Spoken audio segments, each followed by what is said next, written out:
नमस्ते दोस्तों, मेरा नाम है प्रिंस और स्वागत है आपका हमारे चैनल प्रिंसेस ऑफ लव पर। आगे बढ़ने से पहले अगर आपने अभी तक हमारे चैनल को सब्सक्राइब नहीं किया है तो नीचे दिए गए लाल बटन को दबाकर सब्सक्राइब कर लें और बेल आइकन को ऑल पर सेट कर दें ताकि आपको हमारी हर नई वीडियो की नोटिफिकेशन मिलती रहे। आज मैं आपके लिए एक ऐसी कहानी लेकर आई हूँ जो सीधे हृदय को स्पर्श करती है। शीर्षक, हार के बाद की उड़ान। सुबह का समय था। आसमान हल्का हल्का गुलाबी हो रहा था और सूरज अभी पूरी तरह निकला भी नहीं था। एक छोटे से गांव की कच्ची सड़क पर नंगे पैर चलता हुआ एक लड़का चुपचाप आगे बढ़ रहा था। उसके हाथ में किताबें थीं और आंखों में ना नींद थी ना थकान।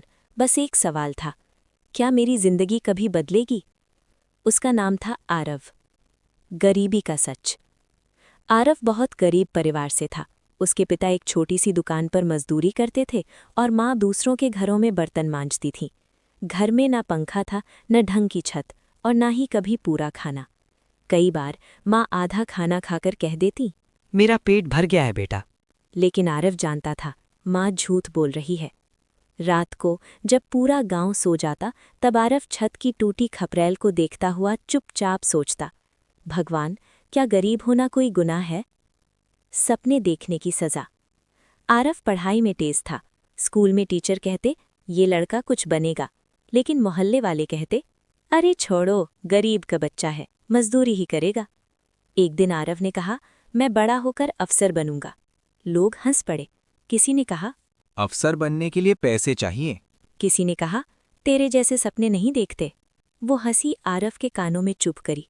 उस रात वो बहुत रोया, लेकिन रोते रोते उसने एक फैसला किया, अगर दुनिया मुझे कमज़ोर समझती है तो मैं खुद को सबसे मजबूत बनाऊंगा। पहली हार। आरव ने पढ़ाई और मेहनत शुरू कर दी। दिन में स्कूल, शाम को काम और रात को पढ़ाई। नींद कम थी, भूख ज्यादा, लेकिन हौसले पूरे थे। पहली बार जब उसने प्रतियोगी परीक्षा दी वो फेल हो गया। रिजल्ट देखकर उसके हाथ कांपने लगे। घर आकर वो दीवार के सहारे बैठ गया। माँ ने पूछा, क्या हुआ बेटा? आरव बोला, मैं नाकाम हो गया माँ। माँ ने उसके सिर पर हाथ रखा और कहा, नाकाम वो नहीं होता जो गिर जाए, नाकाम वो होता है जो उठे ही नहीं। ये शब्द सीधे उसके दिल में उतर गए। समाज की चोट। दूसरी बार जब आरव ने कोशिश की तो पैसे की कमी आ गई। फॉर्म भरने के पैसे तक नहीं थे। मोहल्ले वालों ने कहा, अब छोड़ दे, तू नहीं कर पाएगा। पिता ने चुपचाप अपनी पुरानी घड़ी बेच दी। घड़ी देते हुए बोले, बेटा, वक्त की कीमत समझ और इसे बर्बाद मत करना। आरव की आंखें भर आईं। उस दिन उसने कसम खाई, मैं हारूंगा नहीं। अकेलापन। तैयारी के दिन बहुत अकेले थे। ना दोस्त न सपोर्ट, सिर्फ किताबें और खामोशी। कई बार मन करता सब छोड़ दूं, लेकिन फिर माँ का झूठा भरा पेट, पिता की बेची हुई घड़ी और लोगों की हंसी याद आ जाती और वो फिर पढ़ने बैठ जाता। टूटने की रात। एक रात आरव पूरी तरह टूट गया। किताब बंद की और बोला, भगवान, अगर मेरी मेहनत गलत है तो मुझे कोई संकेत दे दो। कमरे में सन्नाटा था। तभी बाहर से एक आवाज आई, मुर्गे की बांग। सुबह हो रही थी। उसने खुद से कहा, अगर सूरज रोज निकल सकता है तो मैं क्यों नहीं उठ सकता? आखिरी कोशिश। ये उसकी आखिरी कोशिश थी। वो जानता था अगर इस बार नहीं हुआ तो शायद सब खत्म। परीक्षा वाले दिन उसने माँ के पैर छुए। माँ बोली, डर मत बेटा, जो मेहनत करता है भगवान उसका साथ देता है। परीक्षा आसान नहीं थी, लेकिन आरव शांत था।